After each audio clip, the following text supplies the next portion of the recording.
아침 목소에 오신 여러분들을 환영합니다. 환영하고 축복합니다. 오늘은 거룩하다 하시는 은혜라는 제목을 가지고 스가랴 14장 12절부터 21절까지 말씀을 함께 살펴보았으면 좋겠습니다. 우리 20절부터 21절까지 말씀을 같이 한번 읽어볼까요? 그날에는 말 방울에까지 여호와께 성결이라 기록될 것이라.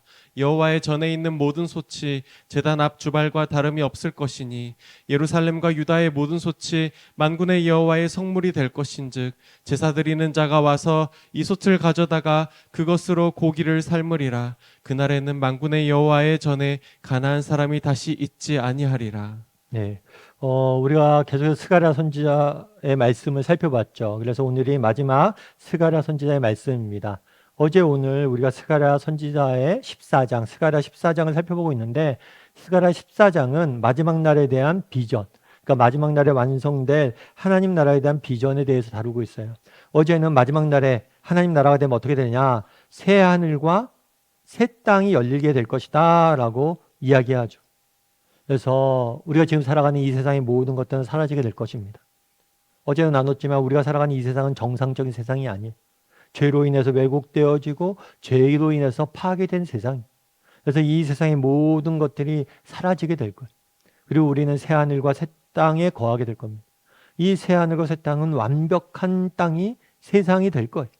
더 이상 눈물과 아픔과 상처가 없는 참된 기쁨과 평안이 넘치는 땅이 될 거예요. 그러면서 이 새 하늘과 새 땅이 열리게 될 것이다 약속을 주셨어요. 그러면서 또 한 가지 약속한 게 있습니다. 그날에 오늘 본문에 보면 이렇게 되어 있죠. 그날에 말방울에까지 여호와의 성결이라 기록될 것이다 라고 이야기합니다. 그럼 이것은 무슨 의미일까요? 이 여호와의 성결이다라고 성결이라라고 기록하는 것. 이것은 성경에서 어떨 때 기록되냐면 여러분 제사장 아시죠? 제사장은 어떤 존재입니까? 하나님 앞에 나아가서 인간의 죄를 대신해서 제사를 드리고 하나님께 인간의 그런 죄에 대해서 화목해 하는 인간과 하나님을 죄에 빠진 인간과 하나님을 화목해 하는 지위를 가진 사람이 제사장이에요. 그런데 이 제사장의 이마에 이 제사장이 제사장 직무를 할 때 이마에 뭐라고 적었냐면 여호와께 성결이라고 적었던 거. 그래서 오직 제사장도 원래 인간이에요.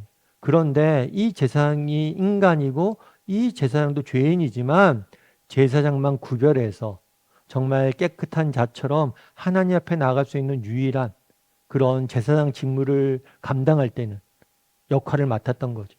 그리고 이 제사장은 하나의 모형이에요. 누구의 모형이에요? 예수님의 모형이에요. 그래서 유일하게 성결하고 깨끗한, 그래서 언제든지 하나님 앞에 나아가서 인간의 죄를 대속하고 인간의 죄를 대신해서 제사를 지낼 수 있는 분은 예수님을 보여주는 거예요. 그런데 이 제사장의 이마에 쓰였던 이 글이 말방울까지 쓰여질 것이다 라고 이야기합니다. 그렇다면 이것은 무슨 의미예요? 그날에는 제사장만이 성결한 존재, 거룩한 존재가 되어서 하나님 앞에 나갈 수 있었어요. 그런데 그날이 되면 정말 하나님이 말씀하시는 마지막 날이 되면 이 세상 모든 만물이 뭐 하게 될 것이다? 거룩하게 될 것이다. 우리 모든 존재가 모든 사람들이 거룩하게 될 것이다 라고 약속을 주신 것. 그러면 이렇게 인간이 거룩하게 된다는 것, 이것이 왜 중요하냐는 것. 왜 이것들을 그렇게 큰 중요한 약속으로 주셨냐는 것. 원래 인간은 하나님과 함께하도록 지음받은 존재입니다. 하나님과 함께 하나님 안에 거하도록 지음받은 존재. 그런데 인간이 범죄하고 하나님과 함께하는 것이 싫어서 하나님을 부인하고 하나님을 떠났어요. 그 결과는 어떻게 됐습니까? 정말 인간이 하나님 없는 삶을 선택한 결과 그 하나님 없는 삶의 비참함을 우리가 맛보게 된 거죠. 이든 마치 물 밖으로 나온 물고기와 같습니다. 정말 물고기가 나는 물에 구속받기 싫어. 난 물로부터 자유로워지고 싶어. 그래서 물 밖으로 나오면 어떻게 됩니까? 당장은 물고기가 살아있는 것 같지만 서서히 죽어가잖아. 인간도 마찬가지. 인간도 원래 물고기가 물속에 존재하는 지음받은 것처럼 물속에 있을 때 물고기가 자유롭고 참된 안식을 누리는 것처럼 우리도 하나님 안에 있도록 지음받았고 하나님 안에 있을 때 물고기가 물속에 자유로운 것처럼 우리가 자유롭고 참된 기쁨을 누릴 수 있는데 하나님 앞에 구속받기 싫다고, 내 인생의 주인이 내가 되고 싶다고, 하나님을 부인하고 하나님을 떠나자, 물 밖으로 나온 물고기처럼 고통과 정말 아픔과 상처 가운데 허덕이게 되는, 하나님 없는 삶의 비참함을 누리게 된 것. 그럼 어떻게 됩니까? 물 밖에 나온 물고기가 참된 자유를 회복하기 위해서는 어떻게 됩니까? 물 속으로 들어가야겠죠. 다시 물 안으로 들어가야 돼요. 마찬가지. 정말 우리가 정말 하나님을 떠났잖아요. 그리고 하나님을 떠난 결과 비참함을 맛보고 있잖아요. 그럼 이 모든 인생의 비참함을 해결한 유일한 길은 무엇입니까? 하나님에게로 돌아가는 것. 하나님 앞으로 가는 것. 하나님 안으로 들어가서 하나님과 함께 거하는 것. 그런데 하나님이 인간과 하나님의 사이에 하나님을 돌아가는 데 있어서 방해물이 있어요. 그건 뭐예요? 죄. 우리의 죄의 문제가 해결되지 않으면 하나님 앞에 돌아갈 수 없는 것. 그런데 그날이 되면 예수 그리스도가 우리의 죄를 위해서 십자가에 죽으심으로 죄의 문제를 해결하게 된 것. 그래서 우리는 정말 마지막 날에 거룩한 존재가 되어서 언제든지 하나님과 교제 나누고 하나님 안에 거하며 영원히 하나님과 이 주시는 복락을 누리게 되는 것. 여러분, 하나님 나라가 어떤 곳입니까? 천국이 어떤 곳입니까? 천국에 대해서 다양한 정의가 있을 수 있겠죠. 눈물이 없는 곳, 아픔이 없는 곳. 천국은 너무나 아름다운 것. 그런데 천국의 본질은 무엇이냐면 하나님과 영원히 거하게 되는 것. 정말 우리가 하나님과 영원히 다시 거하게 된다면 나머지 모든 것들은 부가적으로 따라오는 거예요. 하나님 안에 참된 안식을, 참된 기쁨을, 참된 정말 즐거움을 맛보게 되는 거예요. 그래서 그날의 거룩에 대해서 강조하고 있는 거예요. 그날의 마지막 날이 되면 우리는 완전히 거룩한 존재가 되어서 하나님과 영원히 거하게 될 것이다. 그래서 비전을 제시하는 거예요. 하나님 나라는 어떤 곳입니까? 하나님과 영원히 함께 거하게 되는 곳. 하나님과 영원히 함께 지내는 곳. 하나님 안에 거하는 곳. 그것이 바로 천국이란 거죠. 그리고 이 천국을 우리가 지금 어떻게 해요? 맛볼 수 있는 거죠. 완벽하게 누리지 못하지만 조금씩 맛볼 수 있는 거죠. 이 땅에서도 예수님의 공로에 힘입어 정말 하나님 앞에 나가서 기도하고 말씀 보고 정말 하나님과 교제 나누며 하나님을 따르며 정말 천국에서 주어질 그 영원한 삶에 대한 그 에피타이저처럼 일부를 우리가 조금씩 맛보고 있는 것. 이 땅에서도 그 안식과 기쁨을 누릴 수 있는 거죠.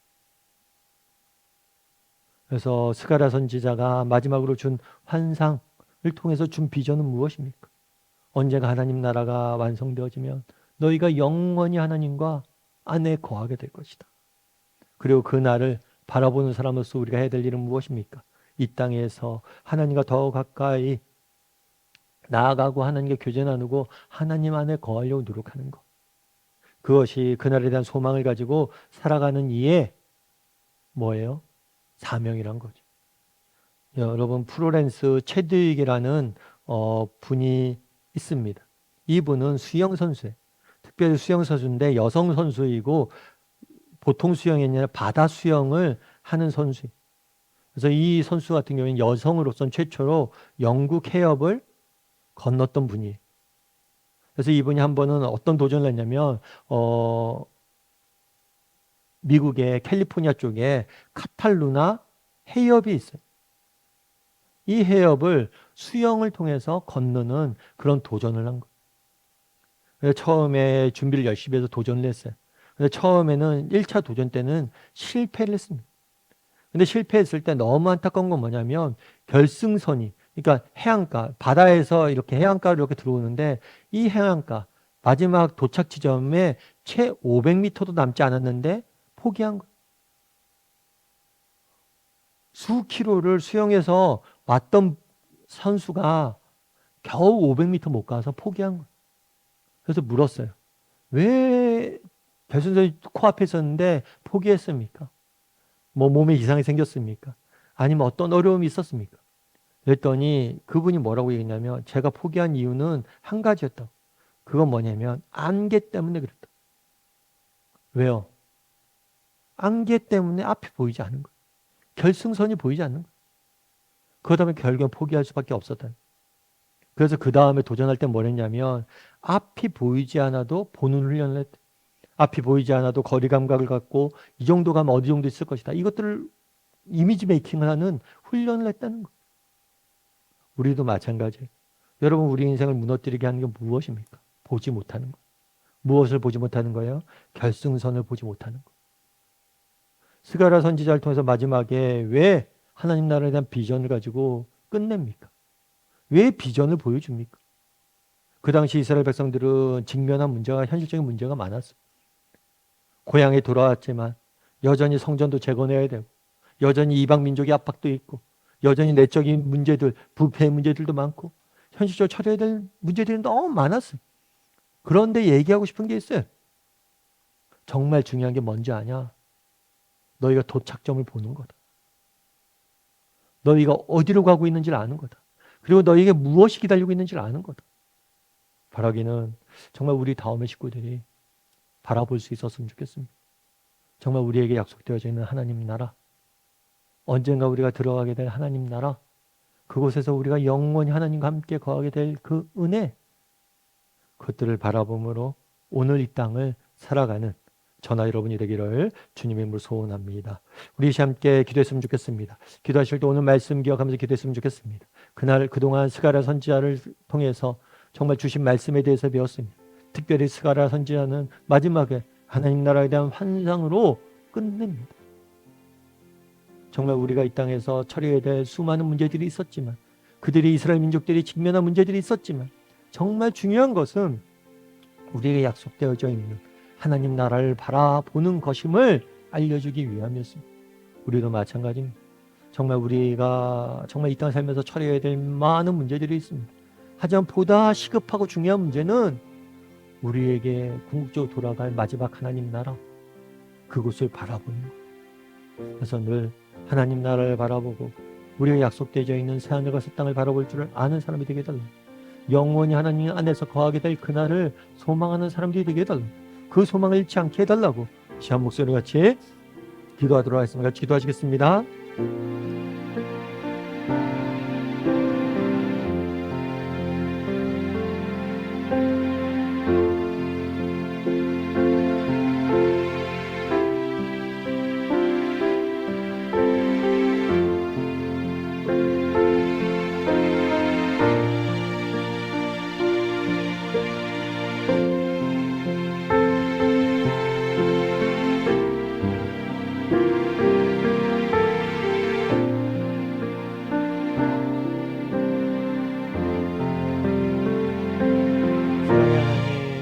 그날에 정말 마지막 날에 대한 환상을 보여주셨습니다.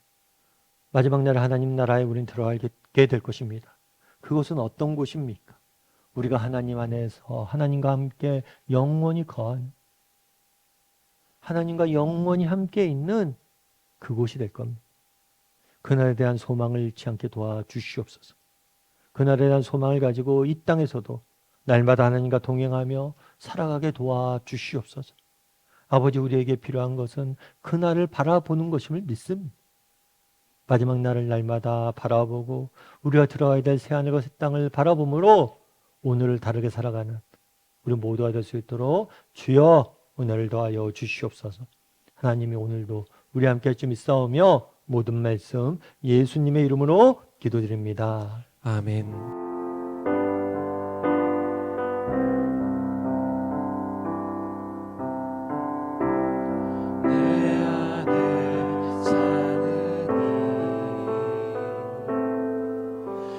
주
주